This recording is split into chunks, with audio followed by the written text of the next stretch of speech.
అత్యుత్తమ ప్లేస్మెంట్స్ తో ఎంఎన్సీ కంపెనీలలో ఉద్యోగమే లక్ష్యమా? ఇంజనీరింగ్ చదవాలనే మీ పిల్లల కలని కేజీ రెడ్డి కాలేజ్ తో నిజం చేసుకోండి.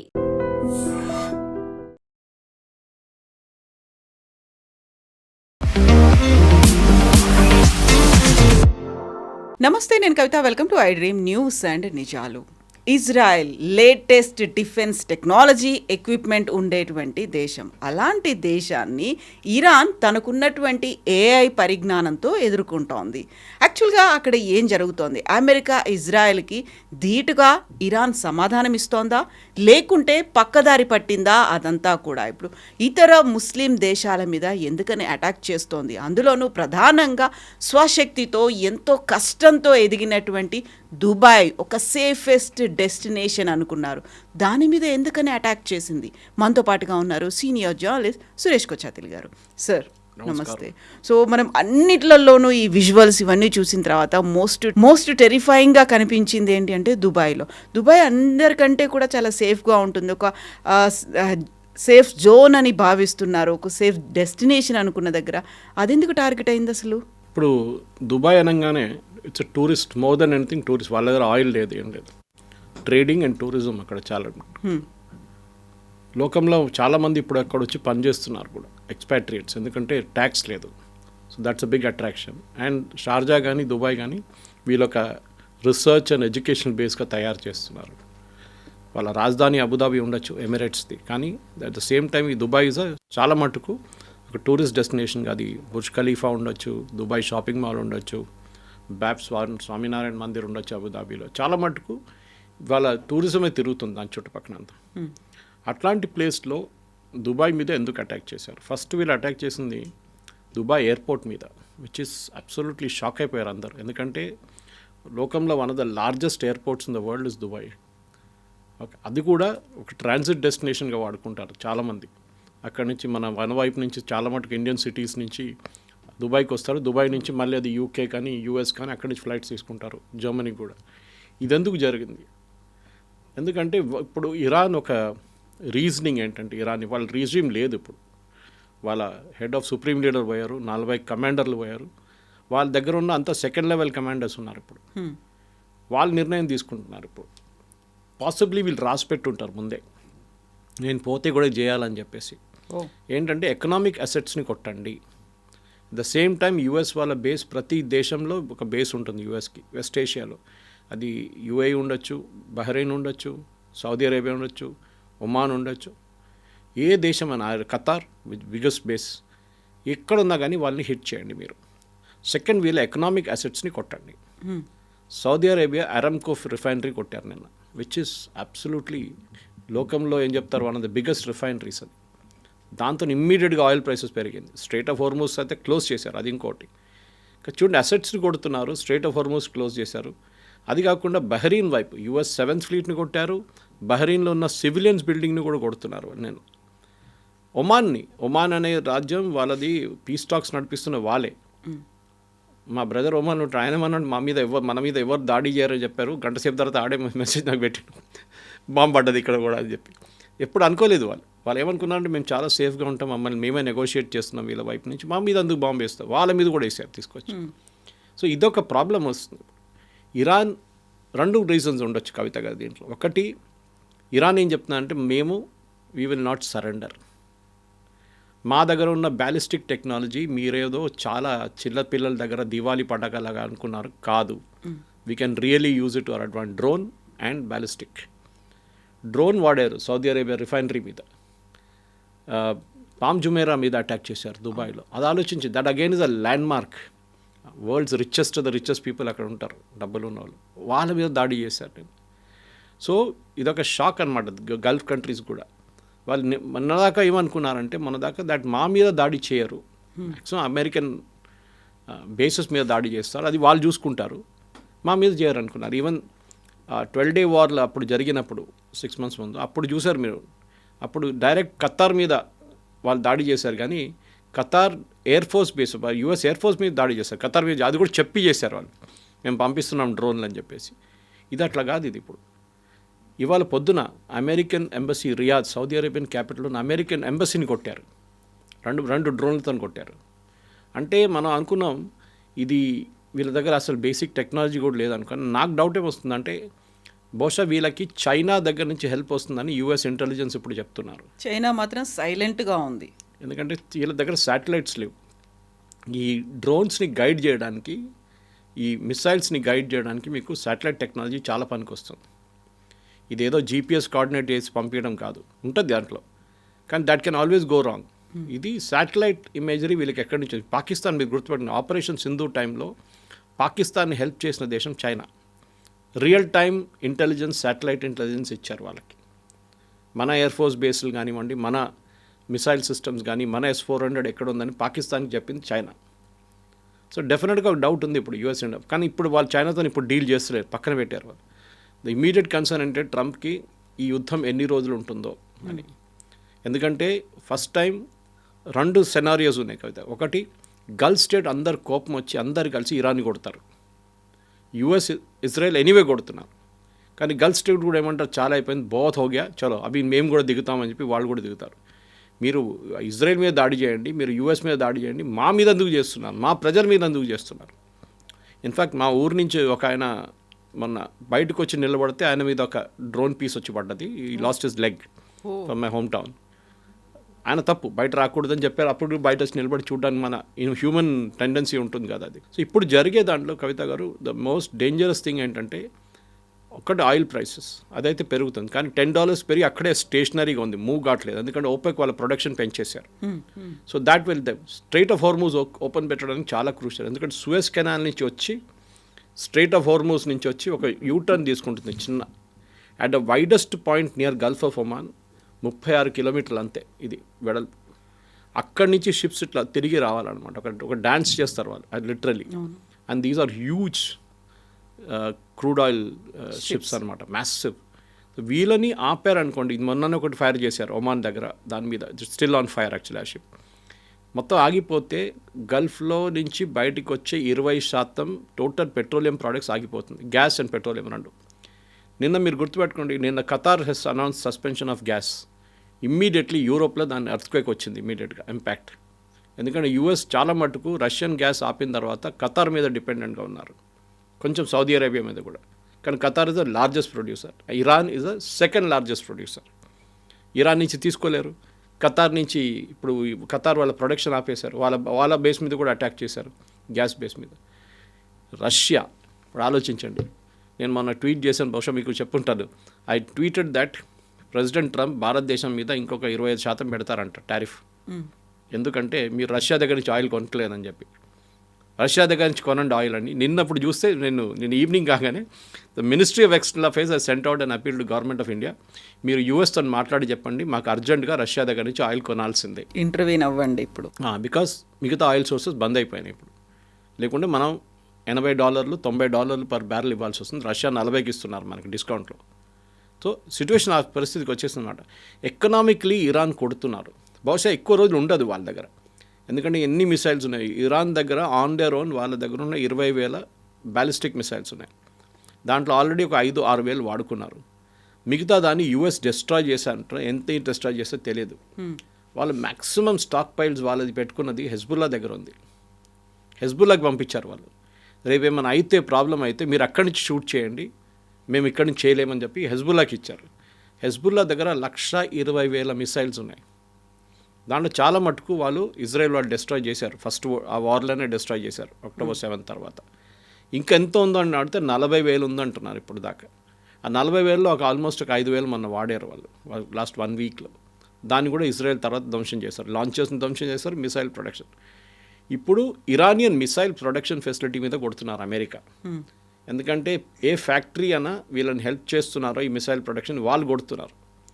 సో మనం ఐ థింక్ అమెరికా కూడా ఇరానియన్ టెక్నాలజీని అండర్ ఎస్టిమేట్ చేశారు.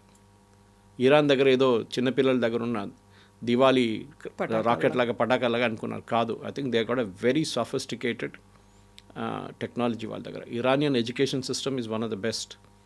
వాళ్ళ మెడిసిన్, ఇంజనీరింగ్, లైఫ్ సైన్సెస్ చాలా మంచిది వాళ్ళది. And I think they really వాళ్ళు వాడుకున్నారు ఆ టెక్నాలజీని. టర్కీ దగ్గర నుంచి ఏమైనా నేర్చుకున్నారా, చైనా దగ్గర నుంచి టెక్నాలజీ తీసుకున్నారు? Yes, possible. చైనా దగ్గర నుంచి డెఫినెట్ తీసుకొని ఉంటారు. రష్యా వైపు నుంచి ఎక్కువ తీసుకోలేదు, ఎందుకంటే రష్యా దగ్గర ఇప్పుడు లేదు, they don't have any stock piles. అంటే వాళ్ళ దగ్గర మిసైల్ తీసుకొచ్చి పెట్టే స్పేస్ కూడా లేదు వాళ్ళ దగ్గర. ఆ పరిస్థితుల్లో ఇప్పుడు నెక్స్ట్ 3 రోజుల్లో అమెరికా ఇవాళ పొద్దున వార్నింగ్ ఇచ్చారు ట్రంప్ దట్ చాలా పెద్ద ఒక అటాక్ జరగబోతుంది, we will attack them with everything అన్నారు. ఆ everything is going to be very dangerous. ఎందుకంటే దాని తర్వాత మళ్ళీ వెస్ట్ ఏషియా ఎక్స్ప్లోడ్ అవుతుందో లేదో మనం చెప్పలేం. ఇప్పుడు దాకా మనమైతే సేఫ్ ఉన్నాం, మన వైపు ఏం రాలేదు.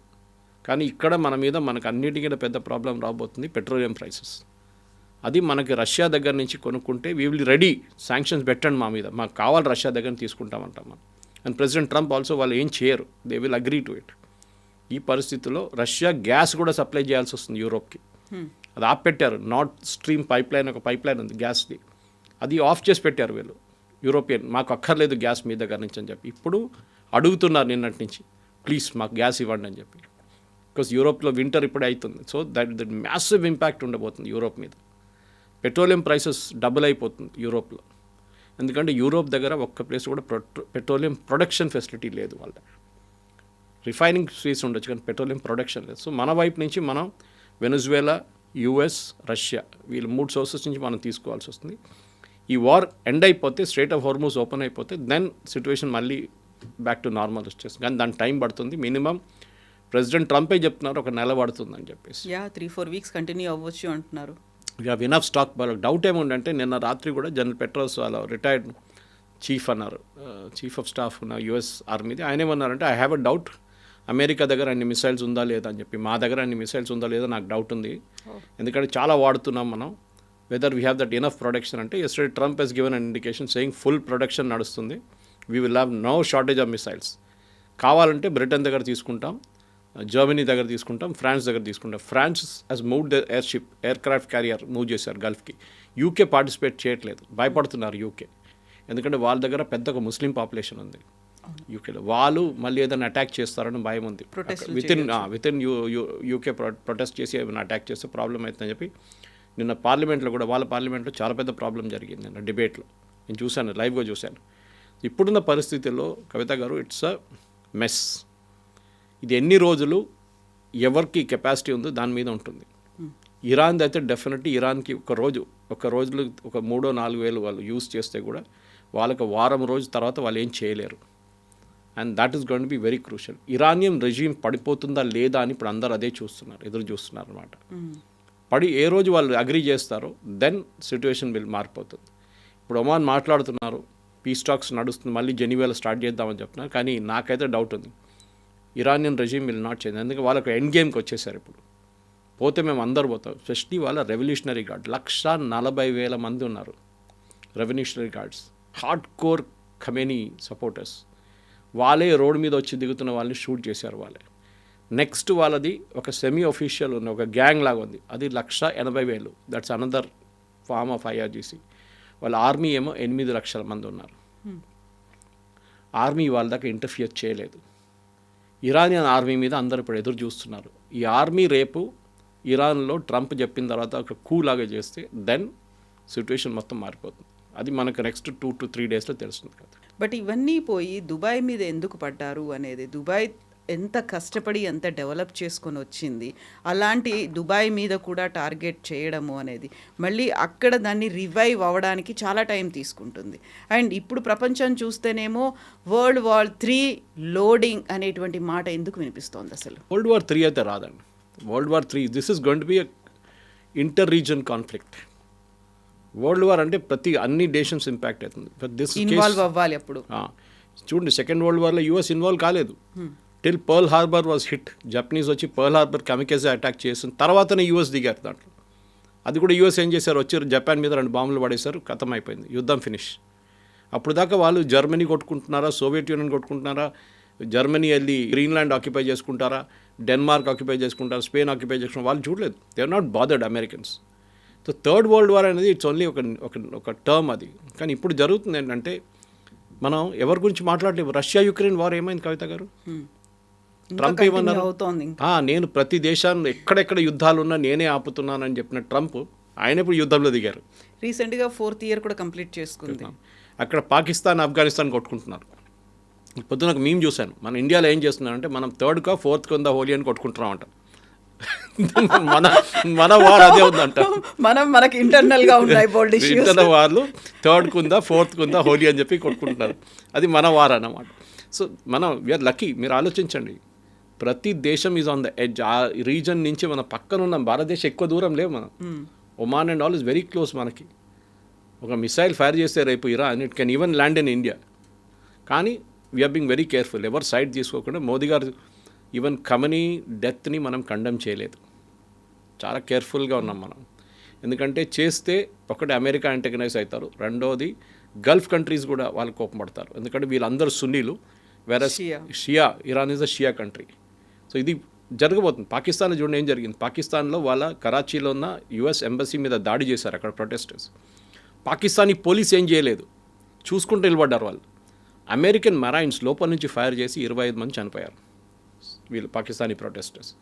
అక్కడ ఒక మెసేజ్ అయింది. కానివ్వండి, ఈ వార్ అయిన తర్వాత ప్రెసిడెంట్ ట్రంప్ చూడండి ఎట్లా కొడతారో అసీం మునీర్ని, షబాజ్ షరీఫ్ని. మా ఎంబసీ మీద దాడి చేస్తారా మీరు? మేము చూపిస్తాం మీకు. ఇప్పటి నుంచి కాలు 2-3 మిగిలిపోయిన మిసైల్ అక్కడ కూడా వేసేస్తారు పాకిస్తాన్ మీద కూడా. ఇదే జరగబోతుంది. ఈ right now we're busy with this, we'll let us finish this, then we will handle you later. అంటే అట్లాంటి ఎక్స్ట్రీమిస్ట్ ఎలిమెంట్స్ మీ దగ్గర ఉన్నారు.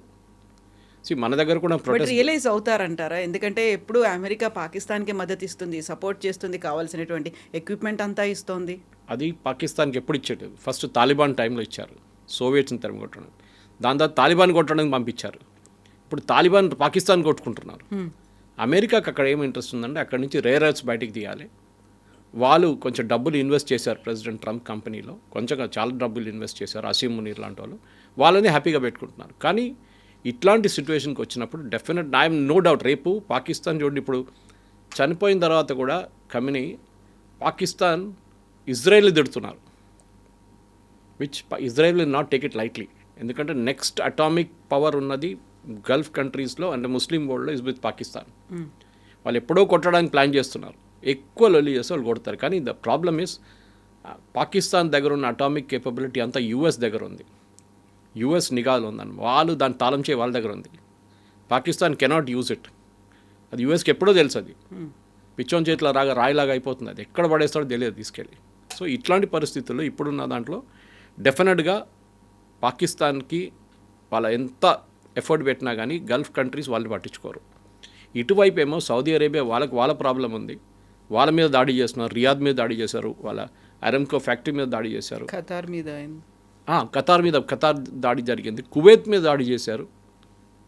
ఎక్కడ ఇన్వాల్వ్ లేని దేశాలు అందరి మీద దాడి చేస్తున్నారు. ఎందుకంటే you're all supporting the US base.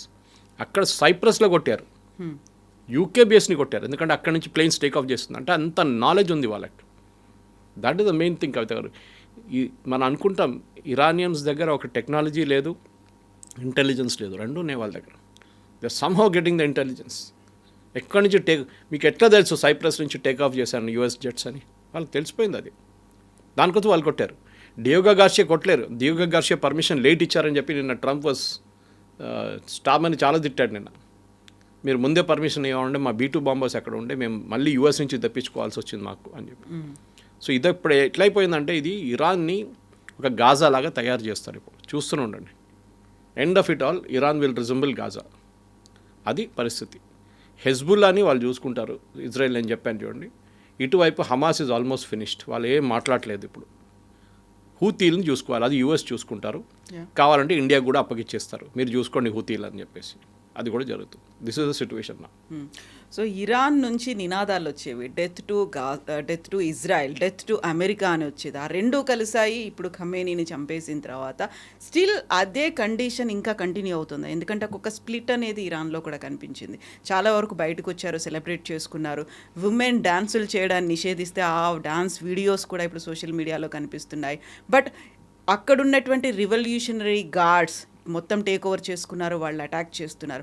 ఇరాన్లోనే అలాంటి స్ప్లిట్ కనిపించినప్పుడు నెక్స్ట్ ఇరాన్ భవిష్యత్తు అంటే అది ఇరాన్ నుంచే ఎవరో లీడర్ రావాలండి పైకి. మనం సిరియా ఎగ్జాంపుల్ తీసుకుందాం. సిరియాలో ఒక terrorist leader, Al-Qaeda terrorist leader వాళ్ళ ప్రెసిడెంట్ అయ్యారు. వాళ్ళ నుంచే వచ్చారు ఒక లీడర్ పైకి. అన్ని లీడర్ డెమోక్రాటిక్గా ఉండాలని ఎక్కడ చెప్పలేదు, ఎక్కడ రాసిపెట్టలేదు. కంట్రోల్ ఎవరు చేస్తారు వాళ్ళ మీద ఉంటుంది. మీ దగ్గర 1,00,000 మంది ఉన్నారు, మీరు కంట్రోల్ చేయగలరా మీ కంట్రీని? లేకుంటే సివిల్ వార్ అయిపోతుంది. అమెరికా ఎక్కడెక్కడ రెజ్యూమ్ చేంజ్ తీసుకొచ్చిందో లాస్ట్ 2, 3, 4 సంవత్సరాల్లో దానికన్నా ఎక్కువ కూడా ఆ కంట్రీస్ అన్నీ ఇవాళ మొత్తం ధ్వంసం అయిపోయినాయి కంప్లీట్గా. You take Iraq, Saddam Hussein పోయిన తర్వాత ఎవరు వచ్చారు ఎవరు పోయారు అప్పుడు కూడా కొట్టుకుంటా, అక్కడ అల్ఖైదా ఉంది, అక్కడ ఐసిస్ ఉంది, అందరూ ఉన్నారు. మీరు ఇటువైపు సిరియా తీసుకోండి, సిరియాలో ఇప్పుడు కూడా in spite of having this so called leader అక్కడ కూడా ఇదే ప్రాబ్లం నడుస్తుంది. అమెరికా సిరియాలో వచ్చి బాంబ్ చేస్తున్నారు ఇప్పుడు కావాలి.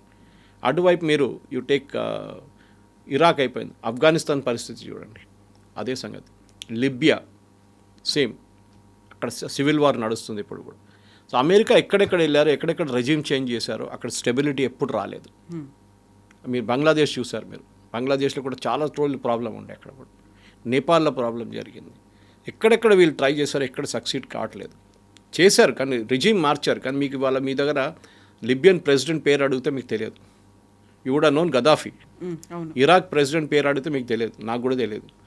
It would have been Saddam Hussein అంటుండే మనం. లేరు ఇప్పుడు, ఎవ్రీబడీ ఈజ్ గాన్. మీరు ఒక రెజ్యూమ్ చేంజ్ తీసుకొచ్చినప్పుడు వాళ్ళు రీప్లేస్ ఎవరు చేస్తారు అది చాలా ఇంపార్టెంట్ ఉంటుంది.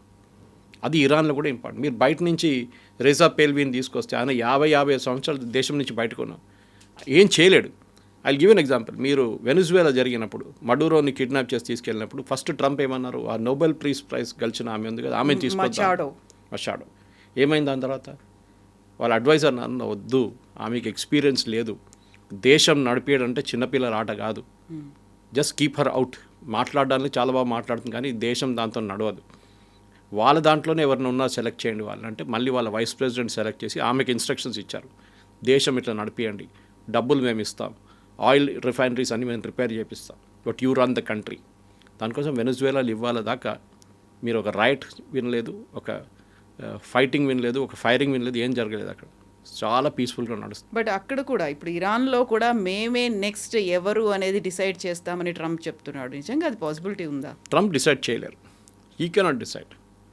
అదైతే చాలా క్లియర్. ట్రంప్ డిసైడ్ ఏం చేయగలరంటే ఇరాన్ని పోస్ట్ రూలర్ ఎవరు వస్తారో వాళ్ళని వాళ్ళ వైపు ఉంచుకోవడం, వాళ్ళు ఫండింగ్ చేయడం చాలా ఇంపార్టెంట్ ఉంటుంది.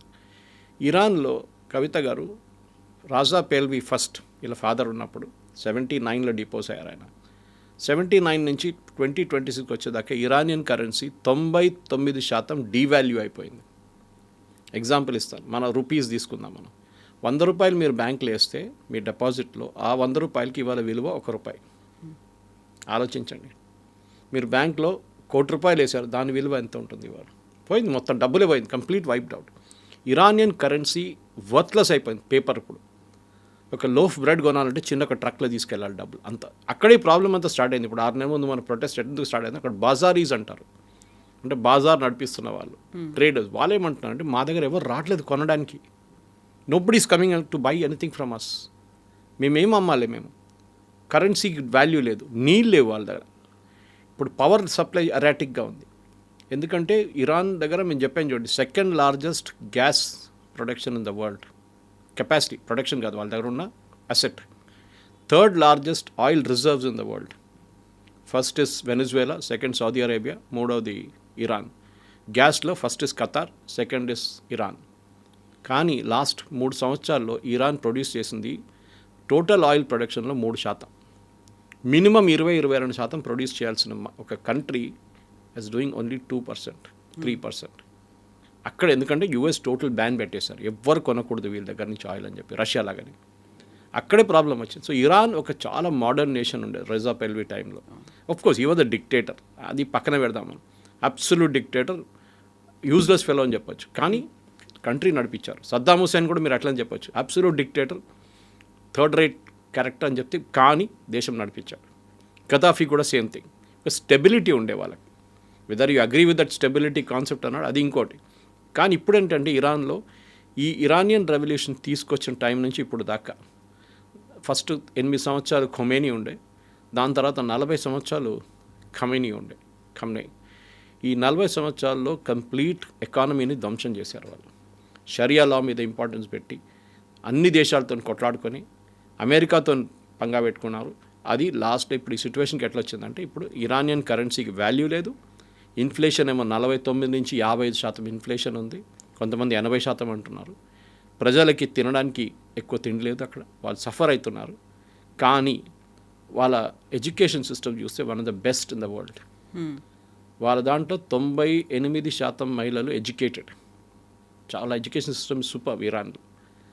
వాళ్ళ దగ్గర పోస్ట్ గ్రాడ్యుయేట్ లెవెల్లో కూడా చాలా మంచి education, even there medical education. మన భారతదేశం నుంచి చాలామంది కశ్మీర్ వైపు నుంచి షియా పిల్లలు వెళ్తారు అక్కడ చదువుకోవడానికి, కార్గిల్ వైపు నుంచి. This is very important. Iran దగ్గర పొటెన్షియల్ ఉంది, ఆ పొటెన్షియల్ని నడిపించడానికి వీళ్ళకి తెలియదు. రేజా పేల్వీని ఎందుకు తీసేశారు బయట అంటే కరప్షన్, అబ్సల్యూట్ కరప్ట్ ఉండే ఆయన. యుఎస్ వాళ్ళని వాడుకున్నారు. ఆయనకన్నా ముందున్న ప్రెసిడెంట్ మొహమ్మద్ మెజీబ్ ఆయన కిందకి దింపారు 1953లో. వీళ్ళందరూ కలిసి చేశారు పని. ఎవరు యూకే MI6 అండ్ CIA కలిసి చేశారు. ఆయన పక్కన పెట్టి ఈయన తీసుకొచ్చారు షా ఆఫ్ ఇరాన్ని. ఆయన అసలు దేశం మొత్తం ధ్వంసం చేశారు. ఖొమేనీ దాని తర్వాత వచ్చారు. He lead the revolution after that. ఆయన ఒక లీడర్గా ఎగిరారు. ఆయన కానీ 8 సంవత్సరాలు ఉండలేకపోయారు. ఆయన ఆఫ్టర్ 8 years హీ డైడ్. కానీ ఈ రిలీజియస్ లీడర్స్ ఏంటంటే వాళ్ళు ఒకటే రూట్ ఉంటుంది వాళ్ళది, రిలీజియన్ ఎక్స్పాండ్ చేయడం, ఆ రిలీజియన్ని కంట్రోల్ చేయడం, మహిళల్ని కంట్రోల్ చేయడం, మహిళల్ని బయట రాకుండా. మీరు చూస్తుంటారు బుర్కా లేదు, హిజాబ్ వేయలేదని చెప్పి ఎంతో మహిళలను చంపారు వీళ్ళు. జుట్టు కనిపిస్తోంది అని. అది సో డెఫినెట్గా ఇరాన్లో కొత్త లీడర్షిప్ రావాలంటే నెక్స్ట్ ఒక 2 to 3 weeksలో వాళ్ళ దాని నుంచే ఎవరినైనా సెలెక్ట్ చేయాల్సి వస్తుంది. కానీ ఈ నేషనల్ గార్డ్, రెవల్యూషనరీ గార్డ్స్ ఉన్నారు చూడండి, వాళ్ళని ఫస్ట్ ట్యాకిల్ చేయాల్సి వస్తుంది. వాళ్ళ టాప్ లీడర్షిప్లో 22 మందిని చంపేశారు మన బాంబింగ్లో. ఇన్ఫ్యాక్ట్ ఆ బాంబింగ్ కూడా చాలా, నేను ఇవాళ పొద్దున కూడా I was listening to an Israeli expert, intelligence expert. ఆయన ఏం చెప్తున్నా అంటే ఇంత హైలీ ప్రొటెక్టెడ్గా ఉన్న మనిషి, ఖమేనీ లాంటి మనిషిని మీరు ఒక ఓవర్ గ్రౌండ్ ప్యాలెస్లో పెట్టి ఓపెన్ ఏరియాలో, అంటే ఓపెన్ ఏరియా అంటే నాట్ అండర్ గ్రౌండ్, పైన ఒక బిల్డింగ్లో పెట్టి దాంట్లో ఒక 100-200 మంది కమాండర్స్ని తీసుకొస్తే వీళ్ళందరూ చూసుకుని కూర్చుంటారు అక్కడ. In fact the operation was planned on Tuesday, వెనస్డేకి పోస్ట్పోన్ చేశారు, థర్స్డేకి పోస్ట్పోన్ చేశారు, ఫ్రైడేకి పోస్ట్, లాస్ట్ సాటర్డే పొద్దున కొట్టారు. ఎందుకంటే వీళ్ళు అనుకున్నారు ఇప్పుడు దాకా ఇజ్రాయెల్ మా మీద దాడి చేసినప్పుడు రాత్రిపూట చేశారు, పొద్దున పూట ఎప్పుడు చేయలేదు, వాళ్ళు కొట్టారు మామూలు. కానీ it is absolute blunder. In fact that Israeli expert saying, మీద ఒక డోర్ మీద బోర్డు కూడా పెట్టుంటారు, here lives Khamenei family, please knock and enter the door అని, please knock the door and enter. అంత ఓపెన్గా పెట్టుకున్నారు మీరు. ఓకే, అప్పుడు తెలుస్తుంది అంటే ఇవాళ వచ్చిన రిపోర్ట్లో ఇజ్రాయెల్ వాళ్ళు ట్రాఫిక్ సిగ్నల్ కెమెరాలు కూడా హ్యాక్ చేశారంట.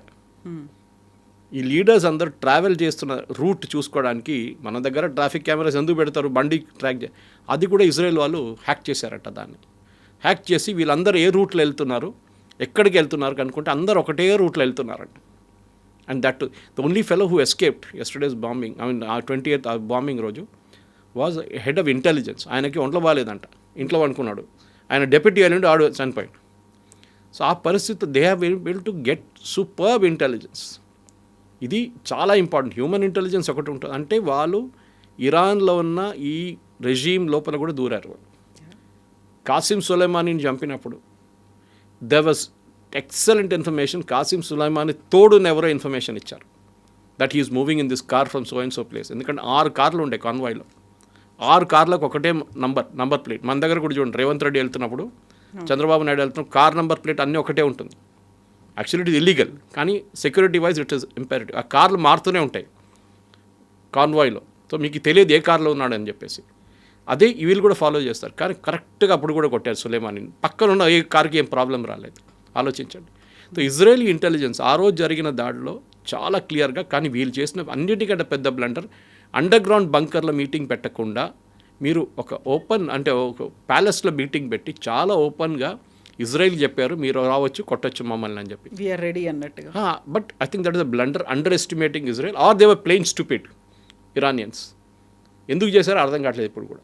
అది హైలీ ప్రొటెక్టెడ్ మనిషి. ఈయనని లాస్ట్ టైం 6 నెలల ముందు అటాక్ జరిగినప్పుడు కవిత గారు, దేవర్ రిపోర్ట్స్, ఇంటెలిజెన్స్ రిపోర్ట్స్ చాలా క్లియర్గా ఏం చెప్పారంటే they had him in the range. Khamenei ఉన్నారంట రేంజ్, కొట్టమంటారా? అప్పుడు యుఎస్ ప్రెసిడెంట్ ట్రంప్ చెప్పారంటే ఇప్పుడు వద్దు, కొడితే ఇది పెద్ద ప్రాబ్లం అవుతుంది. So Israel backed out. But Israel convince చేసింది మళ్ళీ ఇప్పుడు. న్యాచురల్లీ, బికాజ్ వాళ్ళు ఇప్పుడు నిన్న ఒక యూట్యూబ్ ఛానల్లో ఆర్గ్యూ చేస్తున్నారు, మన ఛానలే అనుకుంటాను, మరి ఇంకా ఏదో ఛానల్ గుర్తులేదు. నేను ప్యూరిటీ గురించి మాట్లాడుతున్నాను, యురేనియం ప్యూరిటీ. ఎగ్జాక్ట్లీ మన దగ్గర 20%, 30%, 60%, 80%. యాక్చువల్లీ 20% నుంచి మొదలు కావచ్చు. 20% మొదలైతే ఒక చిన్న క్రూడ్ బాంబ్ లాగా ఉంటుంది. మీరు ఎంత హై ప్యూరిటీకి వెళ్తారో అంత బాగుంటుంది వెపన్. అది చాలా ఇంపార్టెంట్. కానీ ఈ న్యూక్లియర్ వెపన్ ఎవరు వాడరు. అది ఒక థ్రెట్ లాగా వాడుకుంటారు అంతే. నా దగ్గర ఇది ఉంది చూడు, ఇప్పుడు కిమ్ జాంగ్ ఉన్నట్లని ఉంటుంది, నా దగ్గర వస్తే నేను పేల్చేస్తాను అది. So nobody will go to him, అందరు దూరం ఉంటారు. ఇది అన్నమాట. అది రాకుండా చూడడానికి ఇజ్రాయెల్ జాబ్ ఉంది. 20% కూడా వాళ్ళు డర్టీ బాంబ్ అంటారు దాన్ని. మనం అమెరికాలో వాడారు అది ఒకసారి, డర్టీ బాంబ్, న్యూక్లియర్ బాంబ్, కానీ ఎక్స్ప్లోడ్ కాలేదు అది. టెర్రరిస్ట్ కొంతమంది ట్రై చేశారు. ఇప్పుడున్న పరిస్థితుల్లో డెఫినెట్గా నెక్స్ట్ లీడర్ అంటే ఏం జరుగుతుంది next 1 week itself is the big question. కానీ ఇప్పుడు ఏం చేయబోతున్నారంటే వాళ్ళ దగ్గర ఉన్న కంప్లీట్ మిసైల్ ప్రొడక్షన్ టెక్నాలజీని ధ్వంసం చేస్తారు యూఎస్ అండ్ ఇజ్రాయెల్. దాంతోపాటు వాళ్ళ దగ్గర మిగిలిపోయిన లీడర్షిప్ని వాళ్ళు కూడా కొడతారు. లాస్ట్లో ఇచ్చే ఆప్షన్ ఏంటంటే మీ దాంట్లో నుంచే ఒక మనిషిని సెలెక్ట్ చేసుకోండి, who will be our man. We'll then allow oil exports. మళ్ళీ ఇరాన్ పాత సిస్టమ్కి వెళ్ళిపోతుంది. ఇరాన్లో డబ్బులు మస్తు ఉంటుంది, ఇరానియన్ ఎడ్యుకేషన్ సిస్టమ్ బాగుంటుంది, వాళ్ళ health care one of the best in the world. అది కూడా చాలా బాగా, ఇంకా ఎక్విప్మెంట్ ఇంకా రావచ్చు, బయట నుంచి మెడిసిన్స్ రావచ్చు. It become another very develop country. కానీ అది ఎవరు అంగీకరిస్తారో, వాళ్ళ లోపల నుంచి ఎవరు అగ్రీ చేస్తారో అది చూడాల్సిందని. ఎప్పుడు అవుతుందో అనేది కూడా వారం లోపల 10 రోజులు అయిపోతుంది 100%. ఎందుకంటే దానికన్నా ఎక్కువ ఇరాన్ తట్టుకోలేరు, వాళ్ళ దగ్గర కెపాసిటీ లేదు. అది వీళ్ళందరూ కలిసి అటాక్ చేస్తున్నారు. ఇప్పుడు ఓన్లీ యూఎస్ అండ్ ఇజ్రాయెల్. రేపు I will not be surprise Kavitha garu, Saudi Arabia, Kuwait, Bahrain, Qatar వీళ్ళందరూ కలిసి కొడితే కూడా ఐ వోంట్ బీ సర్ప్రైజ్. ఖతార్లోనే కూర్చున్నారు వీళ్ళ లీడర్లు అందరూ. హమాస్ లీడర్ ఖతార్లో ఉన్నారు, అల్ఖైదా లీడర్స్ ఖతార్లో కూర్చున్నారు, ఈవెన్ ముస్లిం బ్రదర్హుడ్ లీడర్స్ అందరు ఖతార్లో ఉన్నారు. సో వాళ్ళని వాళ్ళని పట్టుకుంటారు ఖతార్. మీరు చెప్పండి వెళ్ళి ఇరాన్కి అని చెప్పేసి. కానీ అప్పుడు దాకా ఉండదు, వాళ్ళని కూడా ఫినిష్ చేసేస్తారు Israel 100%. Sir thank you so much. Thank you very much. Thank you.